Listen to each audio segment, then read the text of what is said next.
મજામાં ને?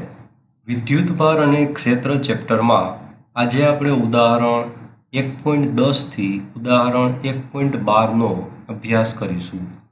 ઉદાહરણ 1.10ની રકમ લઈએ. બે વિદ્યુતભારો ±10 માઇક્રોકુલમ એકબીજાથી 5 મિલીમીટર અંતરે મૂકેલા છે. તો આકૃતિમાં દર્શાવ્યા પ્રમાણે તેના કેન્દ્ર O થી અક્ષ પર ધન વિદ્યુતભાર તરફ આવેલા બિંદુ P વિદ્યુત ક્ષેત્ર કેટલું એ આપણે શોધવું છે. બીજું, આકૃતિ બીમાં દર્શાવ્યા પ્રમાણે તેના કેન્દ્ર O થી વિષુવરેખા પર 15 સેન્ટીમીટર અંતરે આવેલા બિંદુ કેપિટલ Q પાસે વિદ્યુત ક્ષેત્ર આપણે શોધવું છે. અહીં રીતનો આપણે વિચાર કરીએ તો બહુ સ્પષ્ટ છે. વિદ્યુત ડાયપોલ આપેલી છે, એટલા માટે વિદ્યુત ડાયપોલની અક્ષ પર અને વિષુવરેખા પર વિદ્યુત ક્ષેત્ર શોધવાના સૂત્રનો ઉપયોગ કરવો જોઈએ. દાખલો આપણે ડિટેલમાં જોઈએ તો ડેટા આપેલો છે. તેમાં Q બરોબર 10 માઇક્રોકુલમ, માઇક્રો માટે 10⁻⁻6 એટલે 10⁻⁵ કુલમ.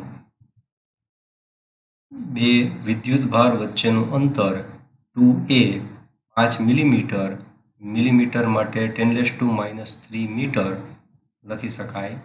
અંતર r, કેન્દ્ર O થી બિંદુ P સુધીનું અંતર r બરોબર 15 સેન્ટીમીટર એટલે 15 × 10⁻² મીટર થશે. સૌથી પહેલા ડાયપોલની અક્ષ પર r > a હોય ત્યારે તેની અક્ષ પર વિદ્યુત ક્ષેત્ર શોધવા માટેનું સૂત્ર લઈએ તો EP બરોબર 2kp/r3 એવું સૂત્ર લખી શકીએ. P એટલે વિદ્યુત ડાયપોલ મોમેન્ટ થશે.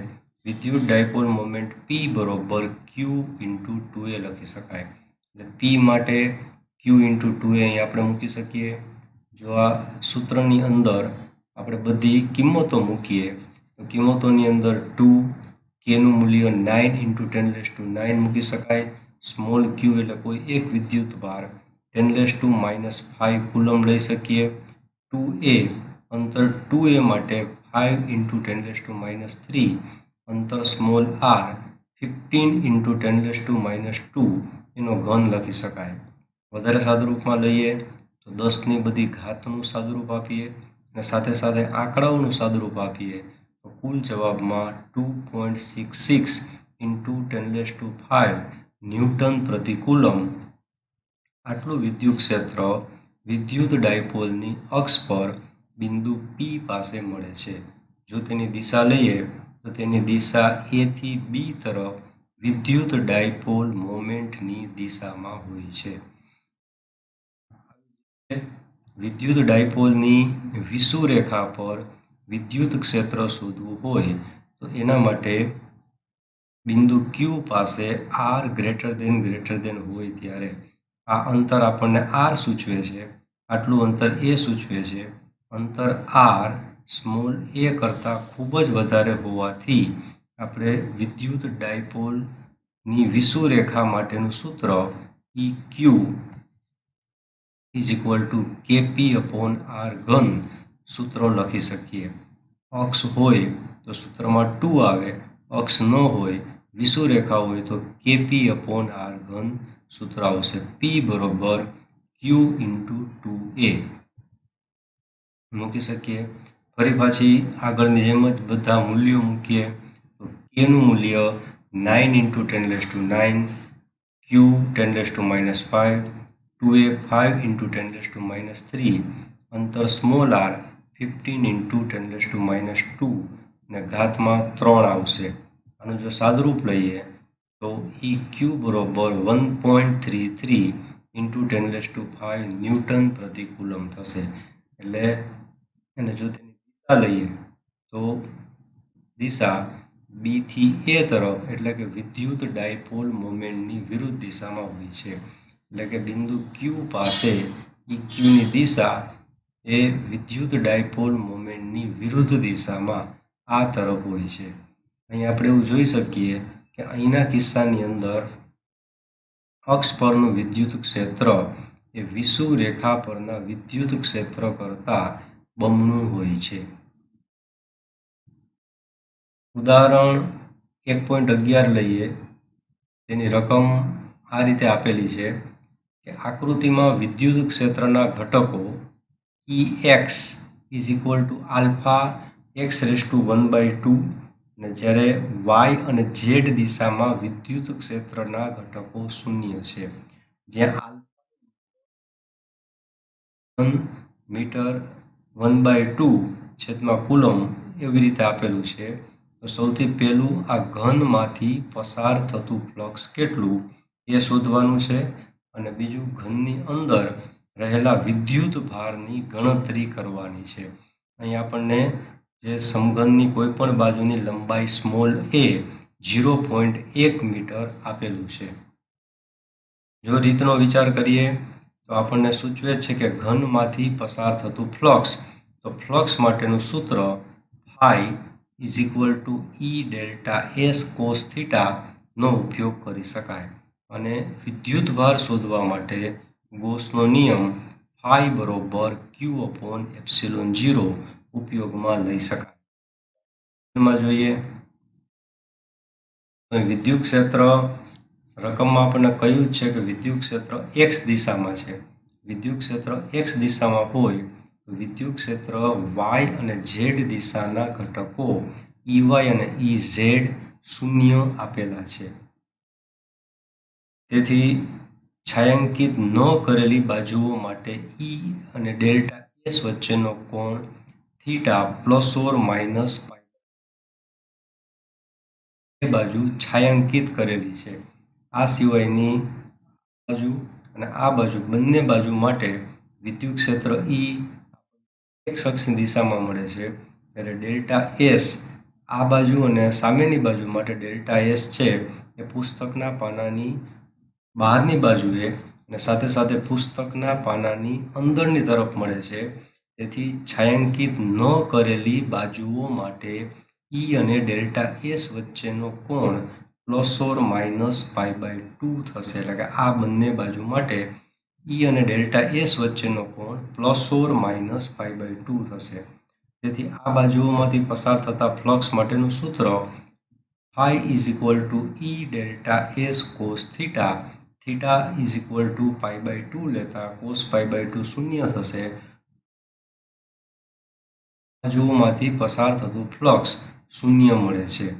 હવે ઘનની ડાબી બાજુએ વિદ્યુત ક્ષેત્રનું મૂલ્ય, આ આપણને સમઘન આપેલો છે, એની ડાબી બાજુએ આ બાજુ વિદ્યુત ક્ષેત્રનું મૂલ્ય જોતું હોય તો સૂત્ર અનુસાર EL is equal to alpha a⁻² થશે, જ્યાં x બરોબર a આપેલું છે। મૂળ સૂત્ર આપણને E બરોબર EX is equal to alpha x⁻² છે। આ બાજુનો વિચાર કરીએ તો અહીંથી આટલું અંતર સ્મોલ a થશે, તેથી એક્સની જગ્યાએ L ડાબી બાજુ x બરોબર a મૂકી શકીએ તો વિદ્યુત ક્ષેત્રનું સૂત્ર EL is equal to alpha a⁻² થશે। તેથી ઘનની ડાબી બાજુમાંથી પસાર થતું ફ્લક્સ જોતું હોય તો સૂત્ર phi L is equal to EL∆S cos theta. વધારે સાદું રૂપમાં લઈએ તો ફાઈ L EL∆S આપણને ક્ષેત્રફળ, આ બાજુનું ક્ષેત્રફળ દર્શાવે છે। અહીં આટલી લંબાઈ સ્મોલ a થશે, આ લંબાઈ પણ સ્મોલ a થશે, તો આટલી બાજુનું ક્ષેત્રફળ a² થશે। અહીં થીટા 180 ડિગ્રી છે, તેથી cos 180 લખી શકાય, પરંતુ cos 180 -1 લેતા phi L is equal to -EL_a²। ઘનની જમણી બાજુ પસાર થતા વિદ્યુત ક્ષેત્રનું મૂલ્ય ER ટુ આલ્ફા 2a1/2 લખી શકાય। મૂળ સૂત્રમાં x અંતર x માટે, આ જમણી બાજુ x માટે અંતર સ્મોલ a, આટલું અંતર સ્મોલ એટલે કુલ 2a અંતર થશે અને x માટે 2a લઈ શકાય. જમણી બાજુ માટે ER is equal to alpha 2a 1/2 થશે. તેથી ઘનની જમણી બાજુ આ બાજુમાંથી પસાર થતું flux R is equal to ER delta S cos theta. સાદુરૂપની અંદર ER ડેલ્ટા S મૂકી શકાય. થીટા 0 થશે. cos 0 1 લેતા phi R is equal two ERA square લખી શકાય.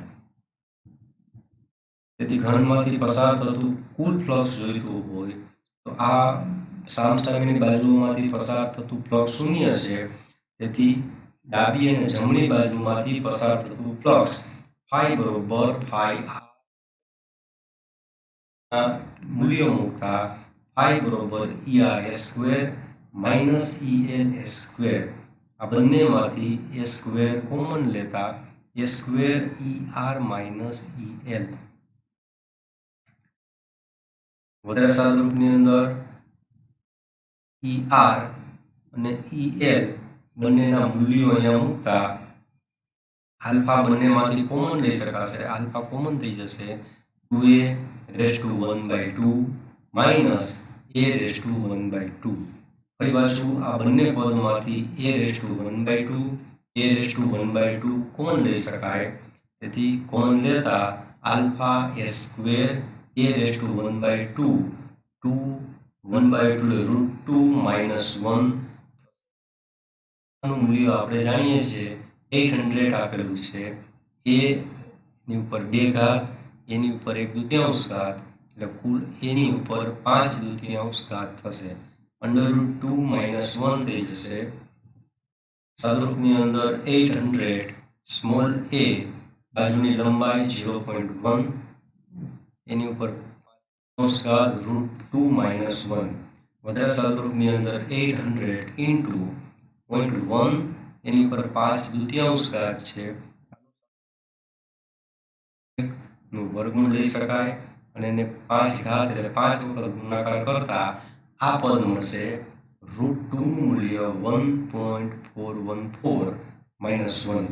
આ આખા પદનું સાદુરૂપ આપતા 1.40465 જેને phi is equal to 1.05 newton metre square પ્રતિ કુલમ એવું આપણને સમગ્ર ઘનમાંથી પસાર થતા ફ્લક્સનું મૂલ્ય આપી શકાય.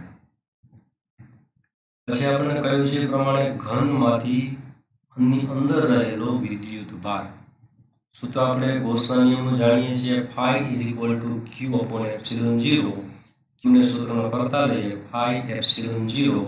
જો કિંમત મૂકીએ તો phi માટે 1.05 ઇન્ટુ એપ્સિલોન 0 શૂન્ય અવકાશની પરમિટિવિટી 8.855 ઇન્ટુ 10⁻⁻12. વધારે સાદુરૂપમાં 10⁻12 કુલમ આટલો વિદ્યુત ભાર ઘનની અંદર રહેલો હોય છે.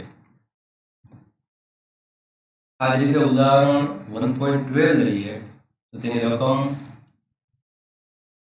એક વિદ્યુત ક્ષેત્રના ધન x માટે ધન x દિશામાં સમાન છે અને ઋણ x માટે તેટલા જ મૂલ્ય સમાન ઋણ દિશામાં છે. અહીં આપણે એમ કહેલું છે કે એક વિદ્યુત ક્ષેત્ર એક નળાકાર માટે આપેલું છે. તો નળાકાર માટે જો x ગ્રેટર ધેન 0 હશે એટલે બિંદુઓથી આ તરફ વિદ્યુત ક્ષેત્ર 200 કેરેટ I ન્યૂટન પ્રતિ કુલમ અને x લેસ ધેન 0 એટલે ઋણ બાજુએ -200 કેરેટ I ન્યૂટન પ્રતિ કુલમ આપેલું છે. આ નળાકારની લંબાઈ 20 સેન્ટીમીટર છે અને તેની ત્રિજ્યા 5 સેન્ટીમીટર આપેલી છે. ને જેથી એક સપાટી એટલે આ બાજુનું અંતર +10 સેન્ટીમીટર આ બાજુ -10 સેન્ટીમીટર છે. આપણને કહ્યું છે કે આ સપાટ બાજુ બંને સપાટ બાજુમાંથી પસાર થતું ફ્લક્સ કેટલું બીમાં નળાકારની વક્ર સપાટીમાંથી પસાર થતું ફ્લક્સ શોધવાનું છે. સીમાં આ સમગ્ર નળાકારમાંથી પસાર થતું કુલ ફ્લક્સ ને ડીમાં નળાકારની અંદર રહેલો કુલ વિદ્યુત ભાર કેટલો શોધવાનો છે। ફરી પાછું જો રીત લઈએ તો ફ્લક્સ શોધવા માટે આગળની જેમ જ આપણે સૂત્ર I is equal to E delta S cos theta અને વિદ્યુત ભાર શોધવા માટે ગૌસનો નિયમ phi is equal to Q upon epsilon 0 નો ઉપયોગ કરવો જોઈએ। દાખલો ડિટેલમાં જોઈએ। રકમમાં વિદ્યુત ક્ષેત્ર E 200 ન્યૂટન પ્રતિ કુલમ, નળાકારની લંબાઈ L 20 સેન્ટીમીટર, 20 × 10⁻² મીટર, એની સામે નળાકારની ત્રિજ્યા 5 સેન્ટીમીટર, 5 × 10⁻² મીટર થશે। સૌથી પહેલું લઈએ તો ડાબી બાજુનો વિચાર કરીએ, ડાબી બાજુની સપાટ બાજુ, તો વિદ્યુત ક્ષેત્ર E ડાબી તરફ આ દિશામાં આપેલું છે, એની સામે આ સપાટ બાજુ માટે ક્ષેત્રફળ ડેલ્ટા S એ પણ આ દિશામાં થશે। અહીં આપણે એવું કહી શકીએ કે આ E અને ડેલ્ટા S બંને એક જ દિશામાં હોવાથી તેમના માટે થીટા બરોબર 0 લઈ શકાય। તેથી આ ડાબી બાજુમાંથી પસાર થતું ફ્લક્સ શોધવા માટે I is equal to E delta S cos theta સૂત્રનો ઉપયોગ કરીએ તો S એટલે નળાકારના આડછેદનું ક્ષેત્રફળ πr² અને થીટા બરોબર 0 લઈ શકાય। વધારે સાદું રૂપમાં લઈએ તો E નું મૂલ્ય 200 3.14 સ્મોલ r 5 × 10⁻² અને એનો વર્ગ લખી શકાય। એનું જો સાદું રૂપ લેશું તો 1.57 ન્યૂટન મીટર સ્ક્વેર પ્રતિ કુલમ થશે। આ જ રીતે જમણી બાજુનો જો વિચાર કરીએ તો જમણી બાજુએ E અને ડેલ્ટા S બંને સમાંતર થશે। જમણી બાજુ માટે ફ્લક્સ 200 કેરેટ I એવી રીતે આપેલું છે અને ડાબી બાજુ માટે -200 કેરેટ I આપેલું છે। જમણી બાજુ માટે E અને ડેલ્ટા S બંને એક જ દિશામાં હોવાથી બંને સમાન થીટા બરોબર 0 ડિગ્રી થશે। તેથી જમણી બાજુની સપાટીમાંથી બહાર આવતું ફ્લક્સ એ ડાબી બાજુની સપાટી જેટલું જ થશે। તેથી L 1.57 ન્યૂટન મીટર સ્ક્વેર પ્રતિ કુલમ્બ લખી શકાય। જો નળાકારની વક્ર સપાટીનો વિચાર કરીએ તો નળાકારની વક્ર સપાટી માટે વિદ્યુત ક્ષેત્ર E એ જમણી તરફ અથવા તો ડાબી તરફ મળે છે, ત્યારે એની સામે વક્ર સપાટીનું ક્ષેત્રફળ સદિશ ડેલ્ટા S ઉધ્વ દિશામાં જોવા મળે છે। બંને પરસ્પર લંબ છે, તેથી થીટા બરોબર 90 ડિગ્રી થશે। તેથી વક્ર સપાટીમાંથી બહાર આવતું flux Φc is equal to E delta S cos theta, theta 90 રહેતા cos 90 શૂન્ય થશે, તે Φc is equal to 0 થશે। આ રીતે રહેતા સમગ્ર નળાકારમાંથી બહાર આવતું કુલ flux phi is equal to phi r plus phi l plus phi c થશે। કિંમત મૂકી દેતા 1.57 plus 0 તેથી કુલ 3.14 ન્યૂટન મીટર સ્ક્વેર પ્રતિ કુલમ એ નળાકારમાંથી બહાર આવતું ફ્લક્સ મળે છે। નળાકારની અંદર વિદ્યુત ભારનો વિચાર કરીએ તો ગૌસના નિયમના સૂત્ર અનુસાર I is equal to Q upon epsilon 0, Qને સૂત્રનો કરતા લઈએ તો Q is equal to phi epsilon 0, phi નું મૂલ્ય 3.14, epsilon 0 શૂન્યાવકાશની પરમિટિવિટીનું મૂલ્ય 8.855 10⁻12 થશે। વધારે સાદુરૂપની અંદર આ બેનો ગુણાકાર 27.8 × 10⁻12 કુલમ આટલો વિદ્યુત ભાર નળાકારમાં સમાયેલો હશે। આમ આપણે ઉદાહરણ 1.10 થી 1.12 અહીંયા આપણે પૂર્ણ કરીએ છીએ। જો આમાં તમને કોઈ ક્વેશ્ચન હોય તમે કોમેન્ટ સેક્શનમાં પૂછી શકો છો। આપણી અપમાર્ક્સ ચેનલને તમે લાઈક કરો, સબસ્ક્રાઈબ કરો, વધારે તમારા મિત્રો સુધી મોકલો, જેથી વધારે મિત્રો આ દાખલાઓનો લાભ લઈ શકે। ફરી પાછું નવા દાખલાઓ સાથે આપણે મળીશું। Till then, good bye.